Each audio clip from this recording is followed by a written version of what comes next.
ना आती।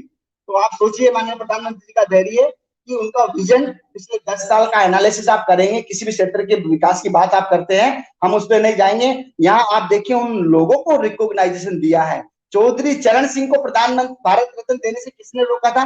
देना चाहिए था। आज आलोचना कर रहे हैं कि राजनीति कर रहे हैं, राजनीति नहीं है, वास्तविक वास्तविक लोगों को सम्मान दिलाना यही राजनीति है।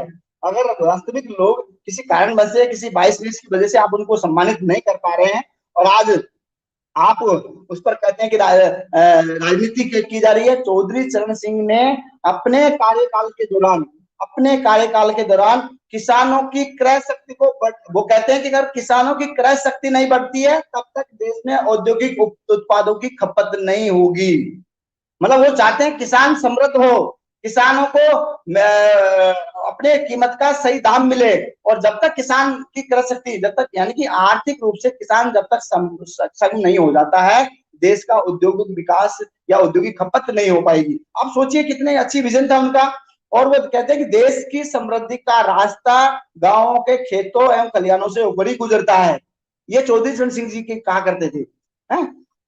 और उन्हीं की बदौलत आज देश पर एमएसपी किसानों की जो आज हमारे माननीय प्रधानमंत्री जी के नेतृत्व में कई सारी स्कीम चल रही है, मिनिमम सपोर्ट प्राइस उनको देने का काम किया जा रहा है, उनकी फसलों के सही दाम मिल रहे हैं, और कई सारी ग्रोथ एग्रीकल्चर सेक्टर पॉलिसी को लेकर सरकार के माध्यम से हुई है। तो ये कंसेप्ट, ये कंट्रीब्यूशन चौधरी चरण सिंह जी जो भूतपूर्व स्वर्गीय प्रधानमंत्री हमारे देश के रहे हैं, चाहे कम समय के उनको मौका मिला, लेकिन वास्तविक आवाज संसद में किसानों के मुद्दों को रखा, चाहे वो मुख्यमंत्री रहते उत्तर प्रदेश के दौरान रखा हो या भारत के प्रधानमंत्री के दौरान। तो ऐसे व्यक्ति को सम्मान देना मैं समझता हूँ कि ये हम सबके लिए गर्व का विषय है, और ऐसे व्यक्ति को हमको आदर करना चाहिए कि ऐसे व्यक्ति को सम्मान भारत सरकार ने देरी से सही, देर आए दुरुस्त आए, लेकिन कम से कम उनको ये वास्तविक हक मिला।